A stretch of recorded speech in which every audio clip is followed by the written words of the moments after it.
기도드리겠습니다. 나의 반석이시오 우리의 구원이신 하나님 아버지, 모든 지각에 뛰어난 하나님의 평강이 그리스도 예수 안에서 우리의 마음과 생각을 지키심을 믿고 감사와 영광을 올려드립니다. 우리의 갈 바를 몰라 헤매일 때 사람이 자신의 아들을 낳는 것 같이 우리를 안아주시어 여기까지 인도하신 하나님 아버지, 지난 한 주간도 주님의 날개 그늘 아래 평안하게 감사 주심으로 오늘 거룩한 주의 날에 주님 전에 나와 예배 드릴 게 있게 해주심 감사드립니다. 지난 한 주간의 삶을 되돌아볼 때 주님의 자녀답지 못한 삶을 살았음을 회개하오니 우리의 죄악을 용서하여 주시옵소서. 주님의 은혜 가운데 거하게 하시고 날마다 새롭게 하시어 거룩한 하루하루 되게 인도하여 주시옵소서. 믿음의 싸움에서 승리하는 삶이 되게 하여 주시옵소서. 독생자 외아들을 보내시기까지 우리를 사랑하신 주 하나님 아버지, 세상을 구원하러 이 땅에 오신 예수 그리스도의 사랑을 기억하고 우리가 예수 그리스도를 따라 그 뜻 안에 살기를 원합니다. 예수께서는 하나님의 본체를 지니셨으나 스스로 낮은 곳으로 향하시어 십자가 죽음에 이르기까지 순종하셨습니다. 저희도 주님께서 직접 보이신 섬김과 순종을 따라 낮은 곳으로 얼굴을 돌리게 하시고 고통받는 자의 신음에 함께하게 하여 주시옵소서. 위선과 거만의 바벨탑을 이제 무너뜨리고 주 하나님의 마음이 향하는 곳으로 우리의 마음도 향하게 하여 주시옵소서. 세상이 아무리 어두워도 빛이 있듯이 교회는 소망의 빛이 있어야 합니다. 진리의 빛이 있어야 합니다. 온 성도들의 삶과 인생 속에 소망과 진리가 빛나게 하시옵소서. 죄와 사망이 우리를 이길 수 없도록 생명의 성령의 능력이 우리를 지배하게 하시옵소서. 주님을 믿고 신뢰하는 모든 이들이 주님으로 인해 기쁨을 누리게 하시옵소서. 민족 대명절인 설날 휴가가 이제 시작되었습니다. 설 명절에 아직 주님을 알지 못하는 가족들, 친지들과 마주하게 될 텐데 그들을 위하여 기도하게 하옵소서. 주님의 자비하심으로 그 불쌍한 영혼을 살펴주시고 그들의 생명도 놓지 마옵소서. 99마리의 양보다 한 마리 길 잃은 양을 더 소중히 여기시는 주님, 우리 믿는 성도들에게 길 잃은 양을 위해 아파할 수 있는 마음을 주시고 그 아픈 마음을 가지고 양들을 다시 주님께로 데려올 수 있도록 지혜와 용기도 허락하여 주시옵소서. 말씀 전가하실 담임 목사님, 말씀 연구하실 때 하나님의 마음을 깨달아 알게 하시고 기록된 문자 너머의 하나님의 뜻과 계획을 깨닫게 되기를 원합니다. 그래서 말씀 하나하나가 살아 움직이는 능력의 말씀 되게 하시옵소서. 아픈 성도들을 기억하셔서 주님의 오른손으로 치유케 하사 하나님의 살아있는 증거를 보여주시고 그들의 간구를 속히 이루어 주시옵소서. 이 거룩한 주일 아침 주님께서 세우신 교회를 위하여 충성하는 손길들을 기억하시고 주님을 향한 사랑의 헌신이 주님 오시는 그날까지 변함없이 이루어질 수 있도록 성령으로 이끌어 주시옵소서. 이 모든 말씀 거룩하신 우리 주 예수 그리스도의 이름으로 기도드리옵나이다. 아멘. 말씀을 같이 보도록 하겠습니다. 고린도후서 12장 1절에서부터 4절까지 있는 말씀입니다.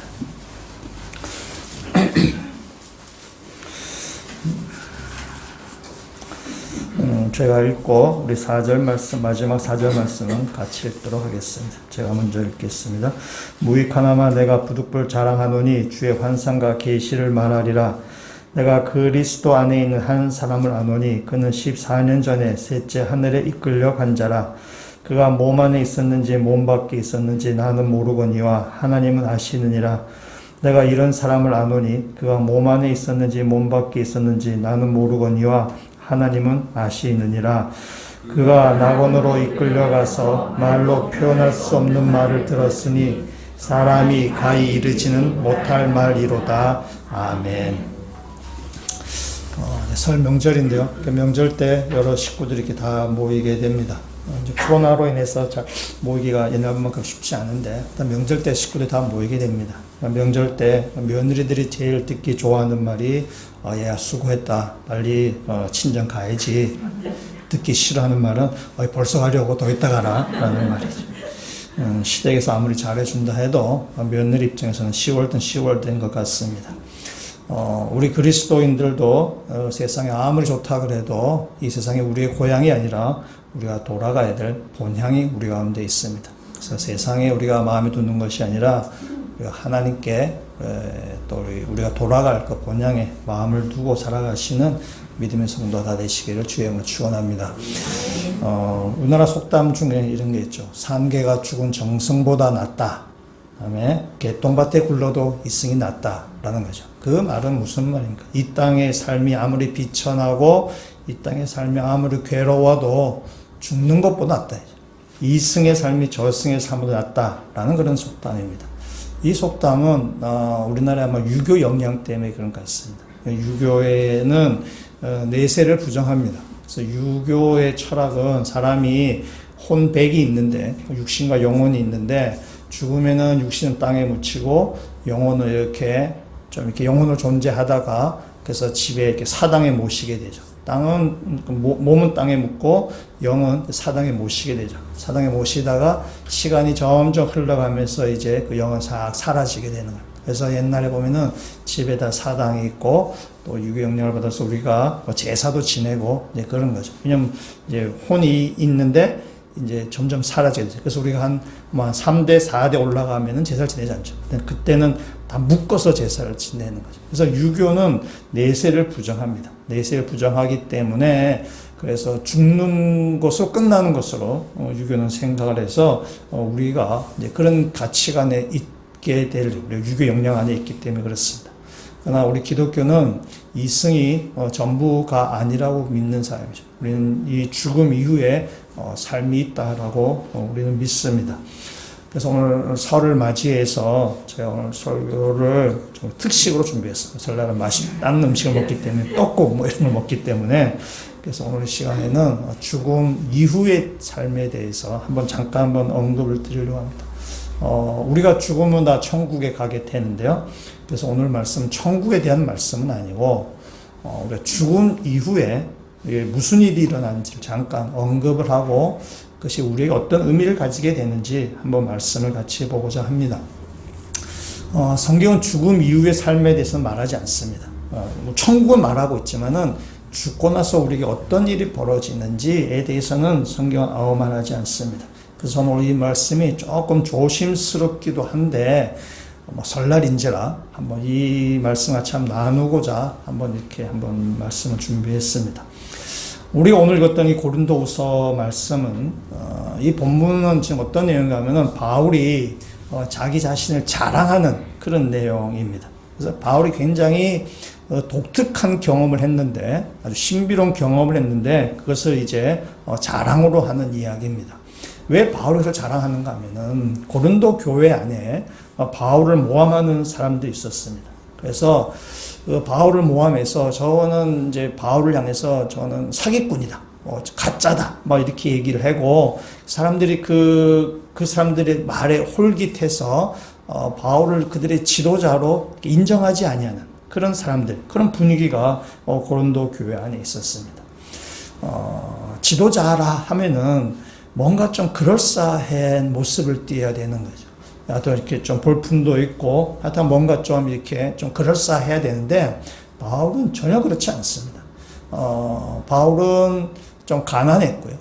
다음에 그 성경을 쭉 다니는데, 바울은 자기가 이렇게 노동을 해서, 천막 짓는 노동을 해서 겨우겨우 생계를 이어갔습니다. 또 바울은 그 고난도 많이 당하고, 또 이렇게 고생도 되게 많이 했어요. 고생도 많이 하고 또 이렇게 대중연설도 잘하는 편이 아닙니다. 바울은 자신이 말이 어눌하다라고 이야기를 합니다. 대중연설을 잘하는 편이 아닙니다. 그러니까 사람들이 볼 때는 바울이 지도자로서의 볼품이 별로 없는 겁니다. 가난하지, 또 고난도 많이 받지, 말도 잘 못하지, 그 생김새가 뭐 이렇게 썩 좋아 보이지도 않습니다. 바울은 아주 큰 지병을 갖고 있었는데 하여튼간 뭐 좀 볼품이 없습니다. 그러니까 사람들은 바울을 지도자로 인정하기가 되게 어려운 것입니다. 그래서 바울은 사람들이 인정받지 못하고 지도자로서는 참 결격 사유가 있다라고 사람들은 고린도 교회 성도들은 그렇게 생각을 했습니다.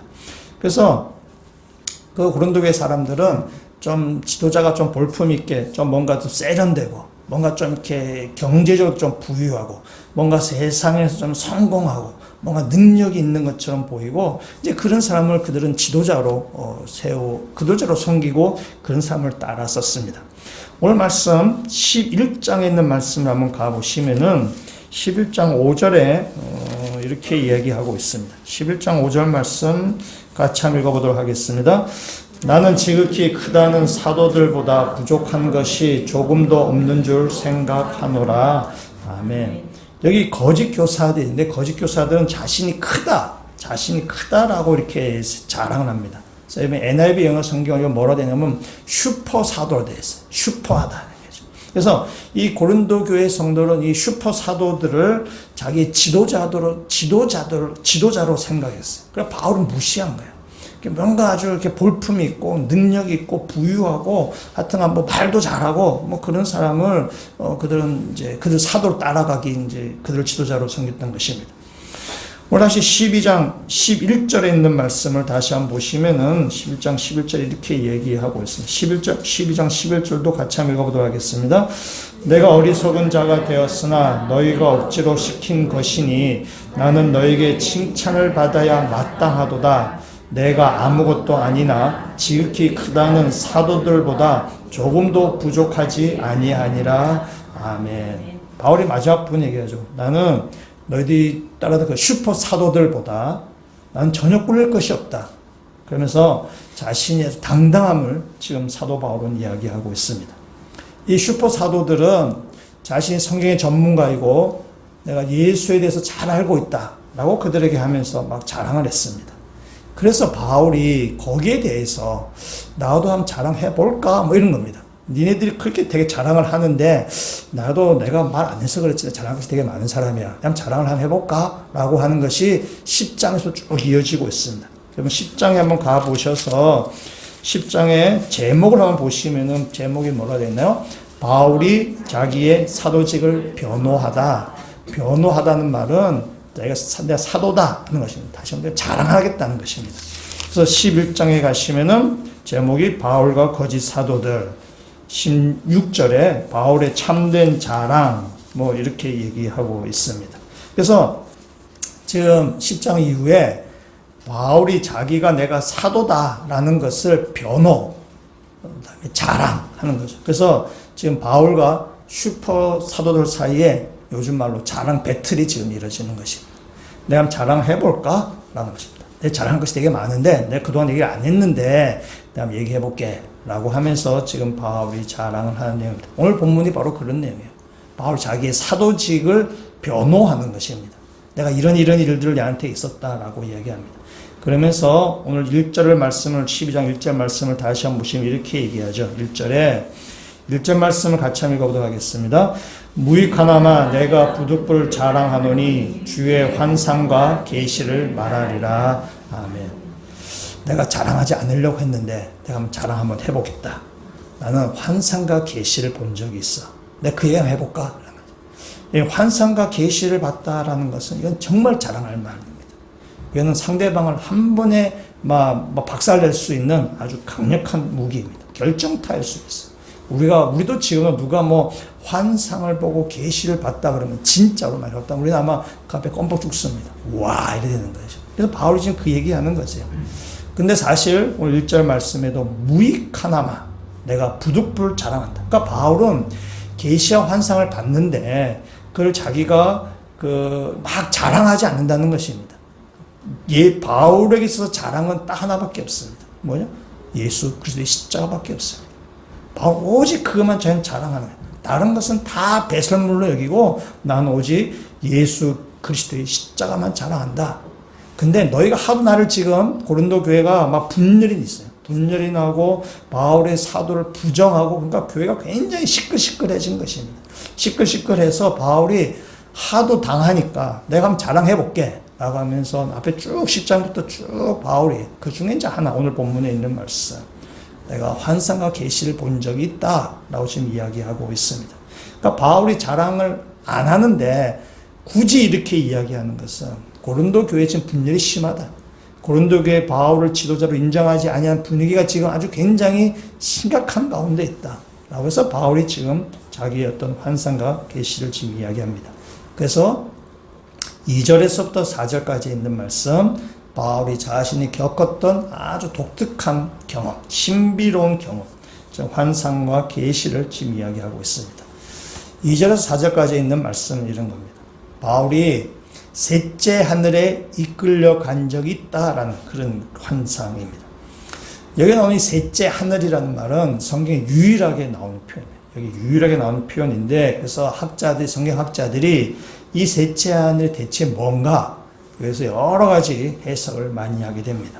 근데 대체로 이렇게 해석을 많이 받아들이게 되는데요. 창세기에 하나님께서 세상을 창조하시는데요. 그 하나님께서 세상을 창조하실 때에 그 창조 쭉 묘사가 쭉 나오는데 그 중에 한 군데 한번 보면은 창세기 1장 7절에 있는 말씀 보시면은 이렇게 얘기하고 있습니다. 하나님이 궁창을 만드사 궁창 아래의 물과 궁창 위의 물로 나뉘게 하시니 그대로 되니라.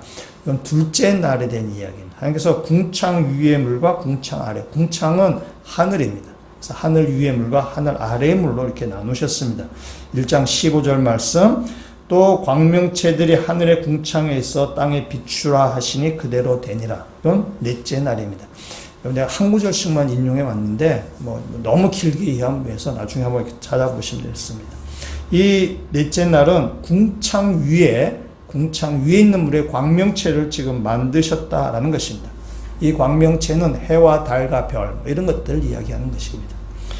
그 다음에 1장 20절에 있는 말씀을 보시면은 하나님이 이르시되 물들은 생물을 번성하게 하라. 땅 위에 하늘의 궁창에는 새가 나르라 하시고 이건 다섯째 날입니다. 다섯째 날인데 궁창 아래의 물 거기에 지금 새를 만드셔서 새가 이렇게 날아다니게 됐다는 거예요. 그래서 궁창 위의 물과 궁창 아래의 물 그러니까 하늘에 지금 위의 물과 아래의 물 이렇게 되어 있다는 것입니다. 그래서 궁창 위의 물에는 1월 성신 해와 달과 별이 있고 궁창 아래의 물에는 거기에는 그 새들 이렇게 독수리 참새 날아다닌다 이런 것입니다.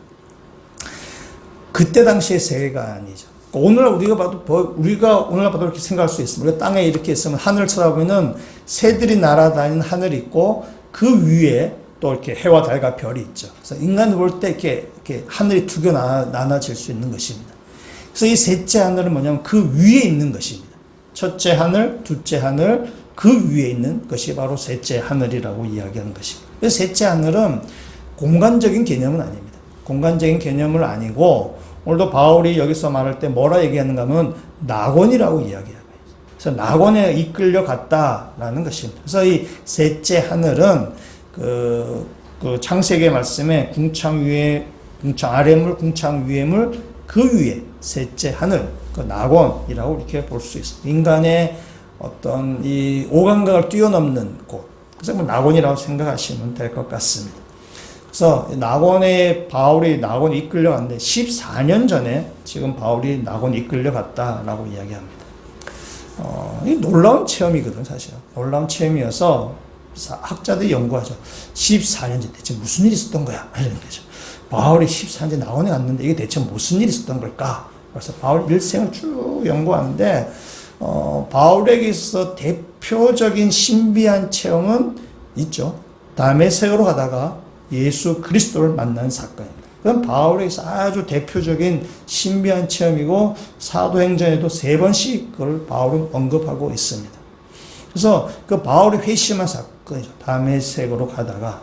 근데 오늘 여기 고린도후서에서 말하는 14년 전에 겪었던 체험과 바울이 다메섹으로 갈 때 겪었던 체험, 그 환상을 같은 것으로 보는 학자들도 없지 않아 있지만 대부분은 그와 별개의 것으로 학자들은 생각을 하게 됩니다. 그래서 이 14년 전에 겪은 이 환상과 이 계시가 뭘까라고 생각하는 중에 또 한 가지 바울이 겪었던 사건이 있는데 그 사건일 수도 있지 않겠냐라고 또 일부의 학자들이 이야기합니다. 바울이 루스드라에서 겪었던 일이 있습니다. 사도행전 14장 19절과 20절에 이렇게 얘기하고 있습니다. 그럼 같이 한번 읽어보도록 하겠습니다. 유대인들이 안디옥과 이고니온에서 와서 무리를 충동하니 그들이 돌로 바울을 쳐서 죽은 줄로 알고 시외로 끌어내치니라. 제자들이 둘러섰을 때에 바울이 일어나 그 성에 들어갔다가 이튿날 바나바와 함께 더베로 가서 아멘. 바울이 루스드라에서 복음을 전하는데요. 복음을 전하는데 유대인들이 막 몰려왔습니다. 유대인이 몰려와서 바울을 막 이렇게 돌로 이렇게 쳤습니다. 돌로 딱 쳤는데 사람들이 바울이 돌을 맞고 쓰러졌죠. 쓰러졌는데 사람들이 바울이 죽은 줄 알았습니다. 죽은 줄 알아서 그 바울을 루스드라 성 바깥으로 끌고 왔습니다. 죽었다고 생각해서 끌고 갔는데 아마 제자들이 있었겠죠. 제자들이 있어서 바울이 이제 죽은 상태, 그러니까 뭐 의식이 없는 상태거든요. 의식이 없으니까 사람들이 제자들이 막 걱정을 많이 했겠죠. 걱정 많이 해서 막 둘러싸서 막 아이고 우는 사람들도 있을 거고 뭐 이렇게 이러는데 바울이 잠시 깨어난 것입니다. 깨어나가지고는 그 다음날 이 루스드라 성을 떠났다라고 이야기하고 있는 것입니다. 그러니까 바울이 죽었다고 사람이 생각했어요. 우리는 잘 모릅니다. 바울이 진짜로 죽었는지 어떤지. 그러나 바울이 의식을 잃은 건 사실이죠. 왜냐하면 사람들이 죽었다고 생각했으니까. 의식을 지금 잃은 상태입니다. 아마 이때 바울이 그 낙원에 가는 체험을 하지 않았을까라고 해석하시는 분들도 있습니다. 많은 사람은 아닙니다. 그러나 좀 조심스럽습니다. 그래서 바울이 14년 전에 이 환상과 계시를 봤는데 이 루스드라에서 죽었던 것처럼 보였던 이 일과 연관이 되지 않을까라고 한번 생각해 보는 것이고, 설사 그 14년 전의 사건이 아니라 치더라도 바울이 지금 죽었다고 사람들이 생각할 만큼 의식이 없는 상태이기 때문에 바울에게는 바울은 무언가 경험한 것입니다. 성경은 말하고 있지 않지만 바울 아마 이때 무언가를 경험을 했다고 우리는 추정해 볼 수가 있습니다.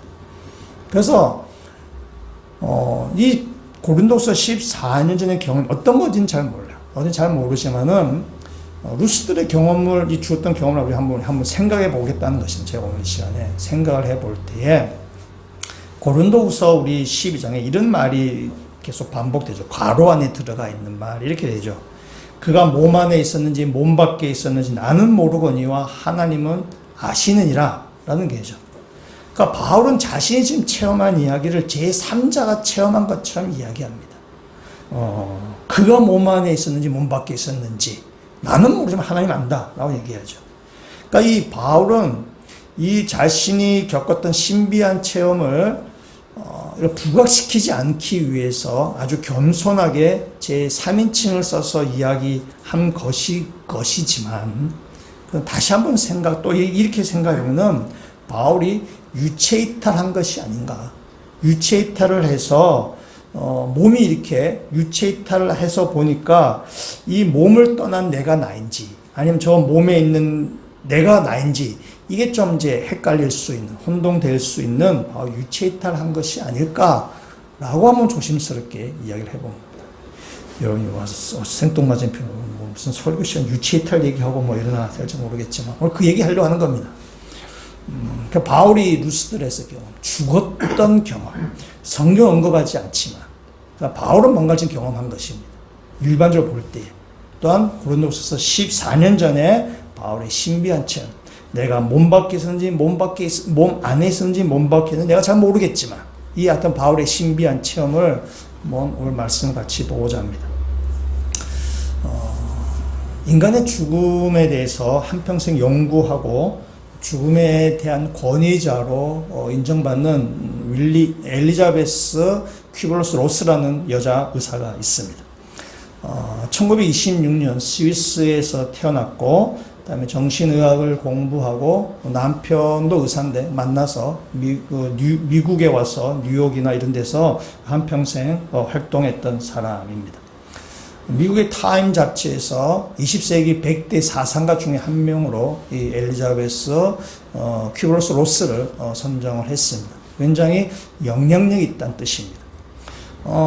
이 큐블러스 로스는 새 쌍둥이로 태어났습니다. 새 쌍둥이로 태어나서 자신과 닮은 두 자매를 보면서 자신의 정체성에 대해서 고민했어. 나는 대체 누군가? 어릴 때 그런 것을 고민하면서 자랐습니다.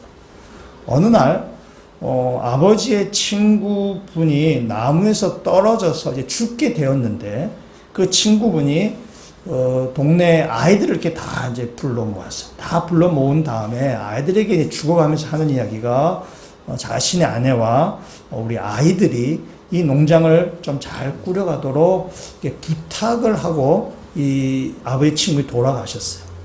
큐블러스 로스는 그때 그 경험을 자신의 큰 자부심이자 큰 기쁨으로 여기고 있어요. 왜냐면은 자신이 맡긴 거죠. 그 집에 자기 아내와 아이들을 좀 이렇게 잘 이렇게 지켜달라라는 것에 그 부탁을 받았기 때문에 죽어가면서 부탁을 받았기 때문에 어린 자기에게 부탁했기 때문에 굉장히 자부심을 가지고 큰 아주 기쁨을 누리고 살았습니다. 그러니까 어릴 때 죽음을 좀 경험한 거죠. 이제 이분이 의사가 되어서 나중에 죽음을 앞둔 환자들을 진료하고 상담을 이렇게 하게 됐습니다. 근데 의료진들은 이 환자의 심박수, 심전도, 폐기능 이런 것에만 관심을 가지고 있지 이 환자를 인격체로 대하지 않는 것에 대해서 큰 충격을 받은 것입니다. 그래서 이 큐블러스 로스는 환자들을 인격체로 이렇게 대해서 환자들과 이야기를 이제 나누기 시작했습니다. 그래서 죽어가는 환자에게 지금 기분이 어떠세요? 라고 이렇게 묻는 것입니다. 죽은 환자에게 아주 이렇게 말기에 병을 가진 사람에게 기분이 어떠세요? 물으면은 사람들이 굉장히 화를 낼 것 같고 우리는 그 얘기를 잘 못하잖아요. 괜히 그 사람 기분을 상할 것 같아서. 근데 이 큐블러스는 그렇게 하는데 환자들이 아주 의외로 호의적으로 이렇게 반응을 보이더라라는 것입니다. 그래서 이 큐블러스가 말기암 환자 500명을 인터뷰하면서 그들의 이야기를 책으로 만들었어요. 그 책이 죽음과 죽어감입니다. 이 책이 나오고 나서 베스트셀러가 되었고 이 책이 죽음학의 고전이 되었습니다. 지금도 우리나라에도 이 죽음학을 이렇게 공부하고 또 강의하고 사람들에게 전하는 사람들도 많이 있습니다. 이 책이 거의 죽음의 고전이 된 상황입니다. 그러니까 그 이후로 이 큐블러스 로스가 죽어가는 환자들의 마음속의 이야기를 다룬 세미나도 열었고 세계 최초로 호스피스 운동을 일으키기도 했습니다. 여러분도 한번 읽어보시면 좋을 듯 합니다. 그리고 죽음에 대해서 여러 가지로 생각을 많이 가지게 한 책입니다. 그 중에 여러 가지 내용이 나오는데 그 중에 이제 이 죽음 자체, 죽은 이후에 겪었던 사람들의 이야기도 있습니다. 그래서 죽음 이후에 그들이 무슨 일을 겪었는가에 대해서 이 큐블러스 로스가 사후생, 죽은 이후의 삶이라는 책을 한 권 또 내게 됐습니다. 그래서 죽음 이후에 그들이 무엇을 겪었는가라는 것을 쭉 모으는 것이죠. 좀 의시시하시죠? 죽은 이후에 뭘 겪었나? 근데 이 사람이 큐블러스 로스가 한 2만 명을 찾아갔습니다. 죽었다가 살아났다는 사람들이 2만 명을 좀 찾아갔어요. 그래서 인터뷰를 다 했습니다. 그 사람들이 종교, 인종, 나이, 지역, 여러 가지 다 배경이 다 다른 사람입니다. 그래서 다 다양한 배경을 가지고 있는 사람을 만났는데 그 죽음 이후에 그들이 겪었던 이야기들이 비슷한 것입니다. 배경이 다 다름에도 불구하고 비슷한 거예요. 그래서 그것을 우리 임사체험 또는 근사체험 이렇게 이야기합니다. 그래서 국제 근사체험 학회도 있고 그렇더라고요. 제가 이 시간에 인사체험을 제가 믿는다고 여러분에게 말씀드리는 것은 아닙니다. 목사님 저 인사체험을 믿으세요? 라고 물어볼 때 솔직히 잘 모르겠습니다. 그건 좀 믿을지는 없는지 잘 모르겠습니다. 믿기도 어렵지만은 그렇다고 부정할 수도 없습니다.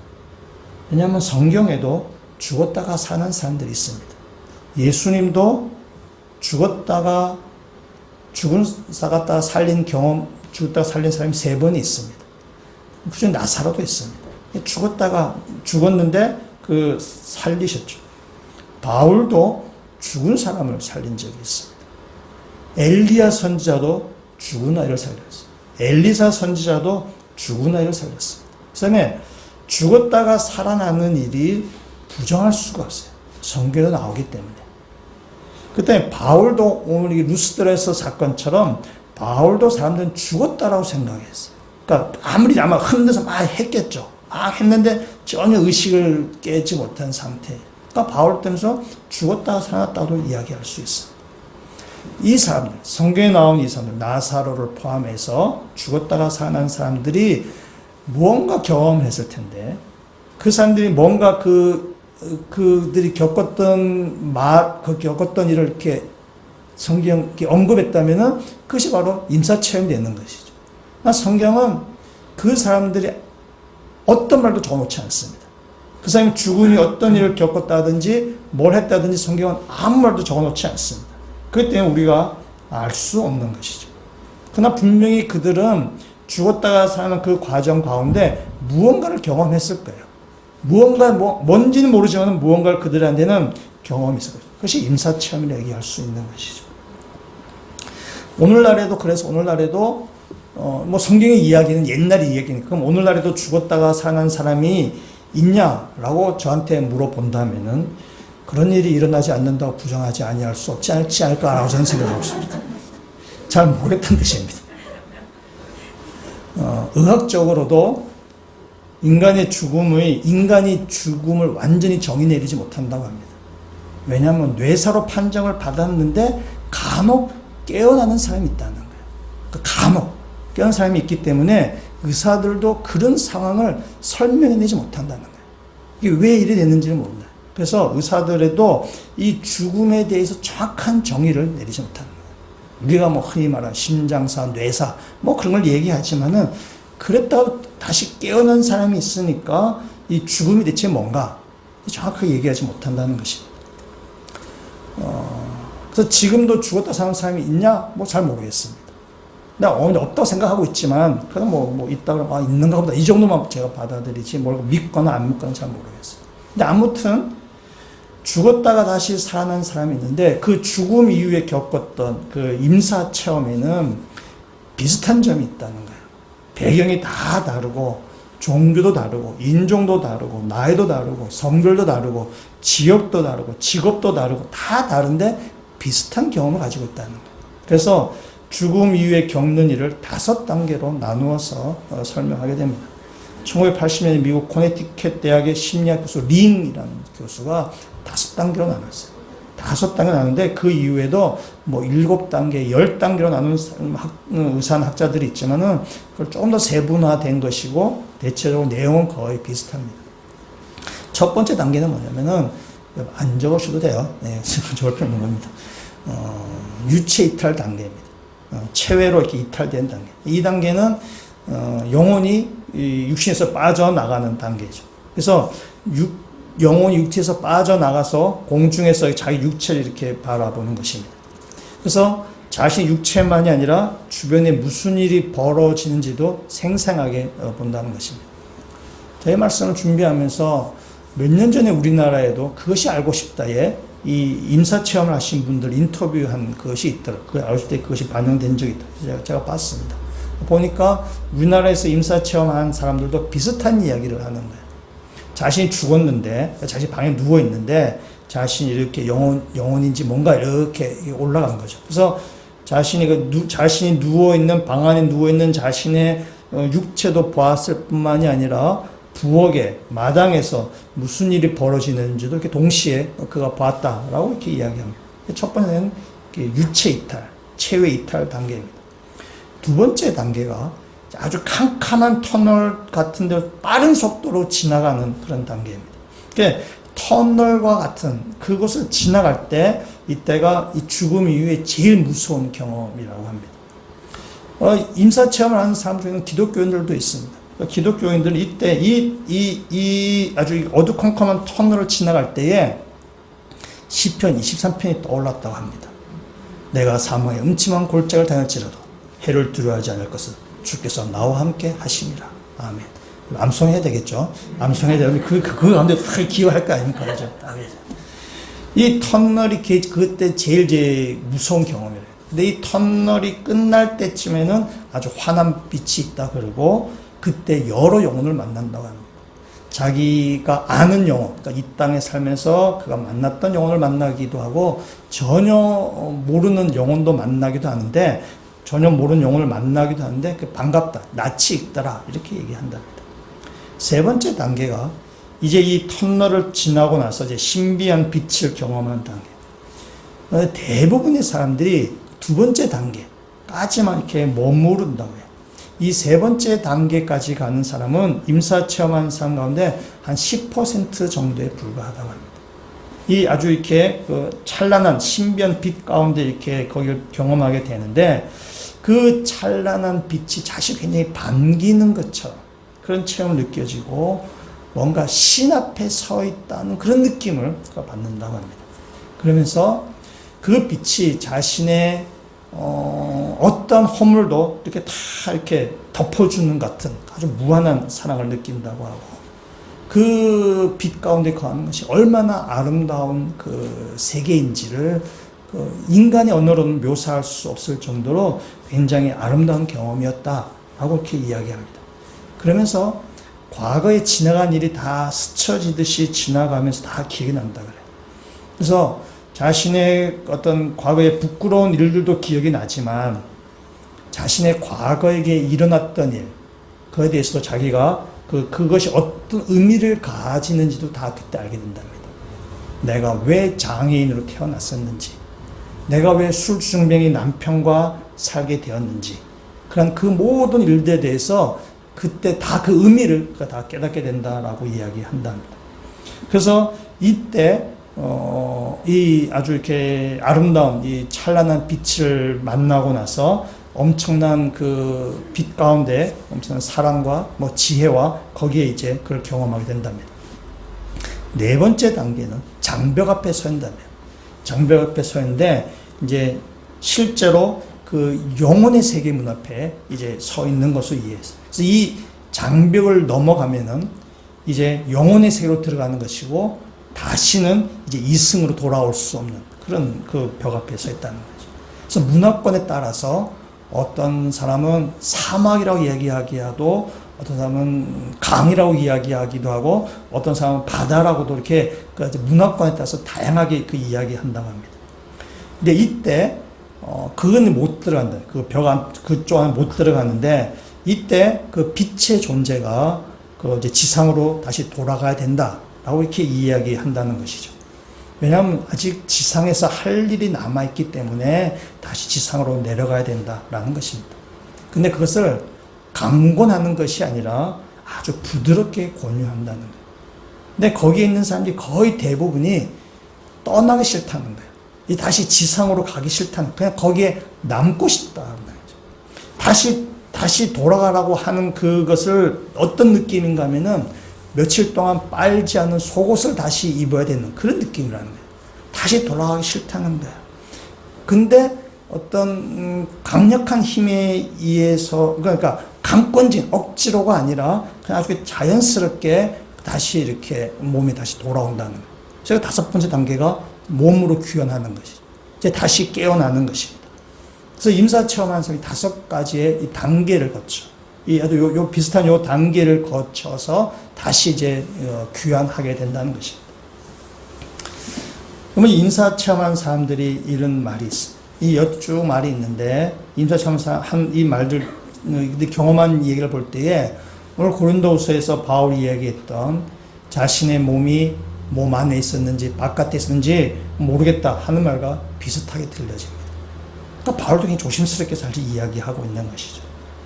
그래서 임사체험한 사람들의 말을 믿을지 안 믿을지는 뭐 사람마다 다를 수 있어요. 여러분과는 믿을 수도 있고 안 믿을 수도 있습니다. 근데 설사 믿는다 치시더라도 뭐 과도하게 믿는 것은 좋지 않아 보입니다. 성경에도 어떤 면에서 임사체험한 사람이 있는 거죠. 죽었다 다시 사는 사람. 그러나 성경은 그 사람들의 경험을 일절 말하지 않습니다. 그 사람이 죽은 이후에 어떤 일을 겪었는지는 일절 말하지 않습니다. 제가 지금 다 말씀드렸던 것은 성경의 이야기가 아니라 의사들이 직접 만나서 겪었던 이야기를 지금 하는 것입니다. 제가 지금 오늘 이 말씀을 드리고자 하는 목적은, 의도는 임사체험의 경험을 이야기하고자 하는 것이 아니라, 임사체험의 경험을 제가 소개하는 것은 임사체험을 경험한 사람들이 그 이후의 삶이 어떻게 바뀌었는가를 제가 여러분에게 말씀드리고자 하는 것입니다. 이분들이 죽음을 경험하고 나서 다시 이 땅에 이제 와서 살게 되는데, 그들의 삶이 180도 완전히 바뀌는 삶을 그들이 살게 됩니다. 몇 가지 변화가 있습니다. 거의 비슷한 변화가 있는데, 제가 그 중에 3가지 정도만 말씀을 드리고자 합니다. 그 3가지 말씀과 바울의 말씀과 한번 그렇게 같이 연결해서 한번 같이 보려고 합니다. 그들이 다시 이 땅에 돌아와서 그들의 삶이 변화가 되는 첫 번째 어떤 변화인가 하면 사랑이 증가하게 됩니다. 주위에 있는 사람들은 말할 것도 없고 주변에 있는 모든 사물들을 그들이 사랑하게 됩니다. 무슨 일을 하든지 다른 사람에게 먼저 배려하게 되고, 사람만이 아니라 아주 이렇게 풀이나 작은 벌레나 미물들에게 대해서도 굉장히 예의를 갖추어서 그들이 대하게 됩니다. 물질을 탐하지도 않고 경쟁하지도 않고 육신의 어떤 욕심을 위해서 살지도 않고 그것을 많이 소유하려고도 하지 않습니다. 그래서 그들은 직업을 바꾸게 됩니다. 그 전까지는 굉장히 세상에서 아주 성공한 직업이고 잘 나가고 돈도 많이 버는 직업을 가졌는 사람들이 그 직업을 바꿉니다. 이 직업이 별로 의미가 없다고 생각하는 거예요. 이것이 별로 중요하지 않다고 생각하는 것입니다. 그래서 그들의 가치관이 완전히 바뀌어 버렸어요. 그래서 더 사랑이 많은 그런 일들을 하게 돼요. 남들 도와주는 일, 남들을 배려하는 일을, 그런 일을 막 하게 되죠. 삶이 이타적인 삶으로 그들이 바뀌어져 가게 되는 것입니다. 이들이 가장 많이 사용한 단어가 사랑이라는 단어. 삶이 완전히 바뀌어져 버린 것입니다. 그럼 이것은 모든 종교에서 추구하는 삶입니다. 기독교만이 아니라 모든 종교가 배려하고 남을 이렇게 높이고 사랑하고 그런 걸 얘기하는 것이죠. 오늘 말씀은 잠깐 한번 보시면 우리 잘 아시는 고린도전서 말씀한 고린도 13장 말씀 가보도록 하겠습니다. 우리 잘 아시는 사랑장이라고 얘기하는 것이죠. 13장 1절에 있는 말씀부터 우리가 한번 천천히 한번 7절까지 있는 말씀 좀 천천히 한번 읽어보도록 하겠습니다. 내가 사람의 방언과 천사의 말을 할지라도 사랑이 없으면 소리나는 구리와 울리는 꽹과리가 되고, 내가 예언하는 능력이 있어 모든 비밀과 모든 지식을 알고 또 산을 옮길 만한 모든 믿음이 있을지라도 사랑이 없으면 내가 아무것도 아니요 내가 내게 있는 모든 것으로 구제하고 또 내 몸을 불사르게 내줄지라도 사랑이 없으면 내게 아무 유익이 없느니라. 사랑은 오래 참고 사랑은 온유하며 시기하지 아니하며 사랑은 자랑하지 아니하며 교만하지 아니하며 무례히 행하지 아니하며 자기의 유익을 구하지 아니하며 성내지 아니하며 악한 것을 생각하지 아니하며 불의를 기뻐하지 아니하며 진리와 함께 기뻐하고 모든 것을 참으며 모든 것을 믿으며 모든 것을 바라며 모든 것을 견디느니라. 아멘. 그 뒤에도 이어지지만 7절까지 말씀 보겠습니다. 오늘 바울이 임사체험한 것이라면 14년 전에 임사체험한 것이라면 오늘 이 고린도 13장 말씀 새롭게 읽혀지더라고요. 정말 바울이 사랑이 충만해서 정말 이제 남들을 배려하며 오래 참고 오래 견디며 오래 기다려주는 그 사랑의 이야기하고 있는 것이 아닐까. 그래서 아주 새롭게 읽혀졌었어요. 임사체험한 사람의 두 번째 특징은 뭐냐면은 죽음을 그들이 더 이상 두려워하지 않는다는 사실입니다. 죽음을 두려워하기는커녕 그들은 죽음을 간절히 기다렸어요. 마치 고향집으로 다시 돌아가는 것처럼 죽음을 기다리는 거예요. 죽음이 마지막이 아니라는 사실 그들은 알았어요.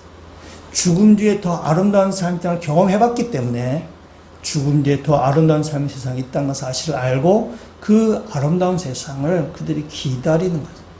이 세상의 삶하고는 비교조차 할 수 없는 그 아름다운 세상의 땅에서 그들이 기대하고 살았던 것입니다.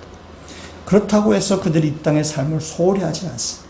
이 땅에 다시 돌아간 이유는 아직 너희가 못다한 사명이 있다는 사실을 알았기 때문에, 그 사명을 감당하기 때문에 이 땅에서 삶을 살아가는 것입니다. 나중에 자살에 대한 이야기가 나오는데 이 사람들은 결국 자살하지 않습니다. 죽은 이후에 제일 고통스러운 사람이 자살한 사람이 나오더라고요. 어떻든 간에 이 사람이 이 땅에 다시 돌아왔는데 천국에 소망하는데 그렇다고 빨리 죽어서 천국까지 자살해서 갈 수는 아니에요. 이 땅에서의 사명이 있기 때문에 그들은 이때 사명을 가지고 죽음을 두려워하지 아니하고 죽음의 아름다운 세상을 소망하며 살아가는 것입니다.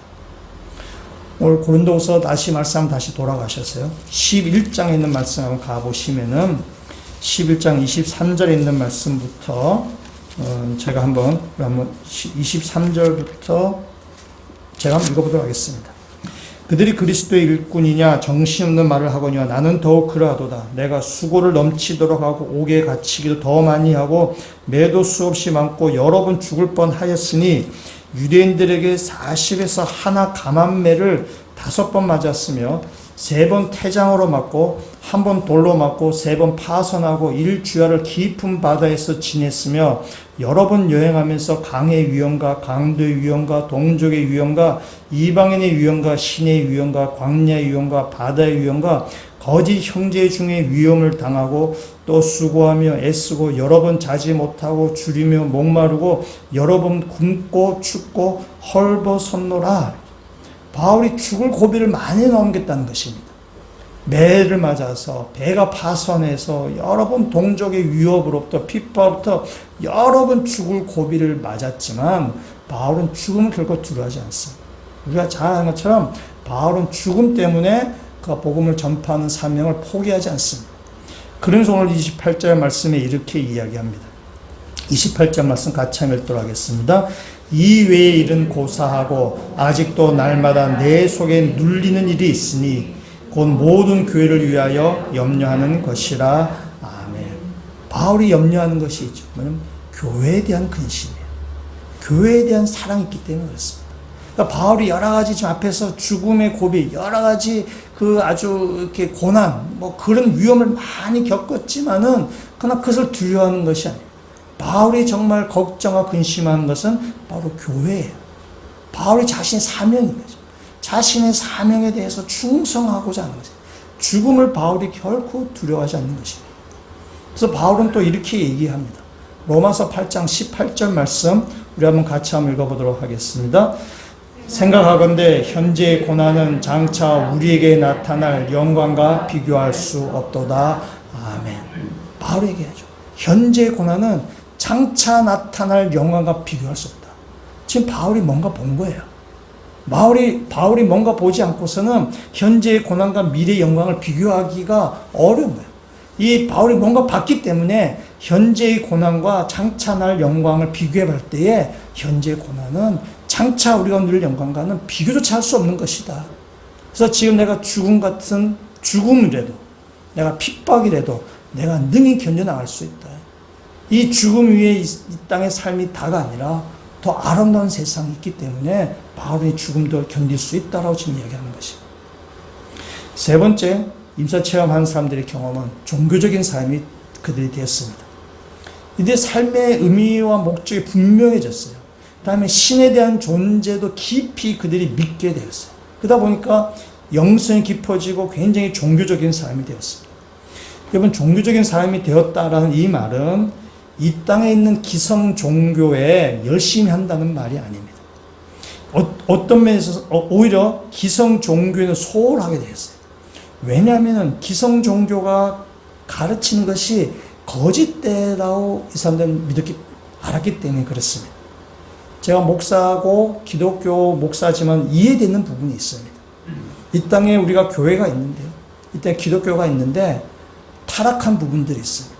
세속화된 부분들이 있습니다. 그러니까 참된 진리를 본 사람이 기존의 이 교회에 대해서, 기존의 종교에 대해서는 참아내기가 어려운 것이 있는 거예요.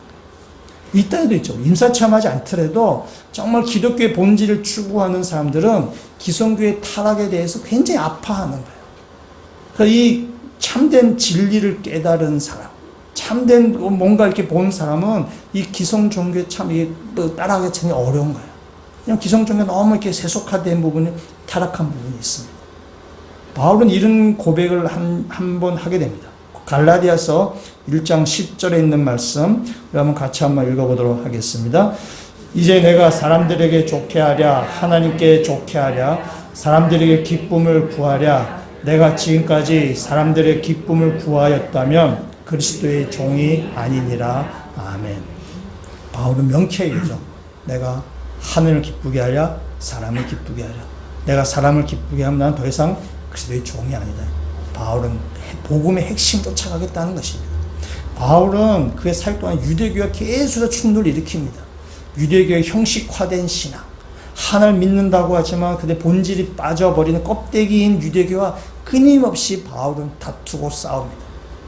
유대교와 싸울 뿐만 아니라 갈라디아서 1장의 말씀이 있는데 갈라디아서 2장에 가면은 바울이 아주 독특한 경험을 또 이야기하게 됩니다.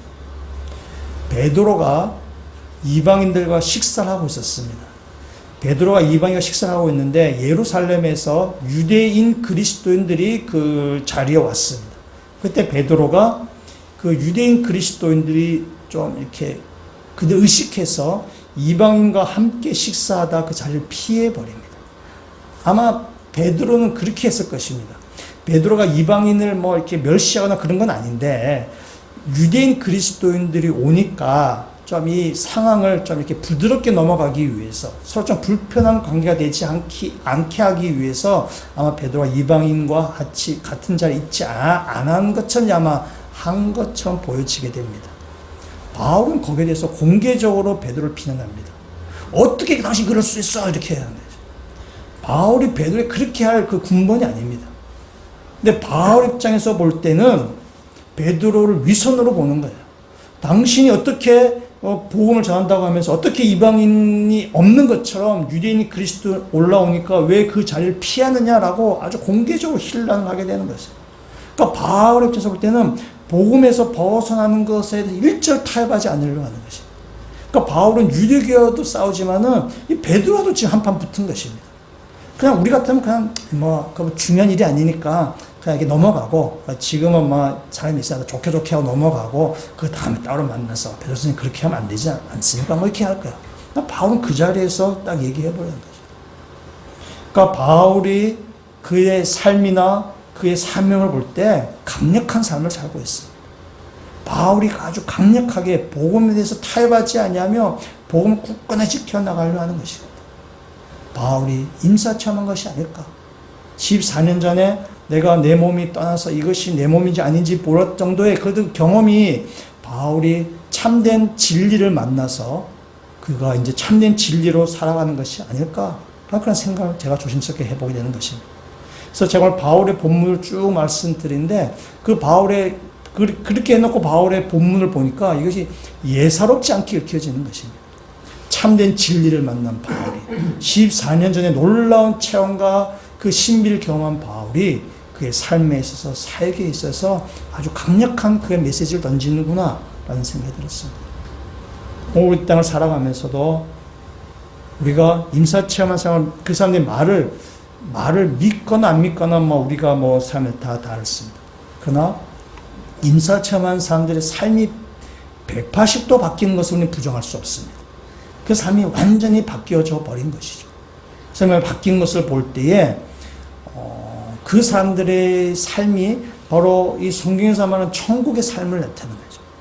사랑이 충만하고 그가 죽음을 두려워하지 아니하고 그다음에 참된 복음의 어떤 진리를 쫓아가는 삶.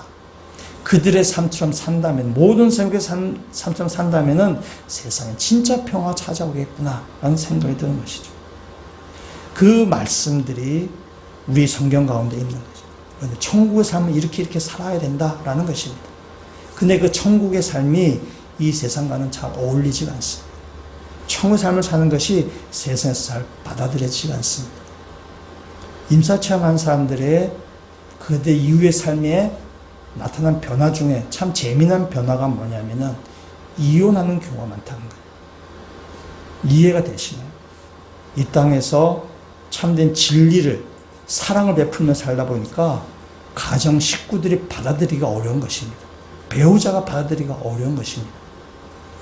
우리의 모습을 보면 우리는 굉장히 사실은 우리가 참 아주 여러분 굉장히 좋은 삶을 생활할지 모르지만 우리는 굉장히 이기적인 사람이고 우리는 굉장히 자기중심적인 사람입니다. 우리가 뉴스에 이런 걸 한 번씩 보신 적이 있으시죠? 김밥을 한평생 말아 파신 할머니께서 10억을 대학에 기증했다. 뭐 그런 뉴스를 본 적이 한 번씩 있어요. 그럼 우리는 어떻게 합니까? 박수 칩니다. 정말 대단하신 사람입니다.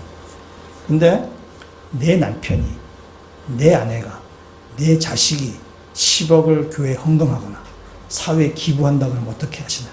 박수 칩니까? 이게 미친 나이. 남이 할 때 우리가 칭찬하고 박수 치나 그러나 내 문제로 돌아와 버리면은 우리는 그렇게 하지 않습니다. 우리는 굉장히 자기중심적이고 이기적인 사람이에요. 그러니까 임사체험한 사람들이 사랑을 베풀고 아주 이렇게 사니까 식구들이 받아들이기가 어려운 거예요. 가정의 그 식구들이, 배우자가, 자녀들이 그걸 받아들이기가 어려운 거예요. 그러니까 이혼을 하게 된다는 것입니다. 이 땅에서 우리 그리스도의 삶이 그와 같은 것입니다. 이 땅에서 우리가 천국의 삶을 살아야 되는데 천국의 삶을 사는 것이 이 땅하고는 어울리지 않는 삶이죠.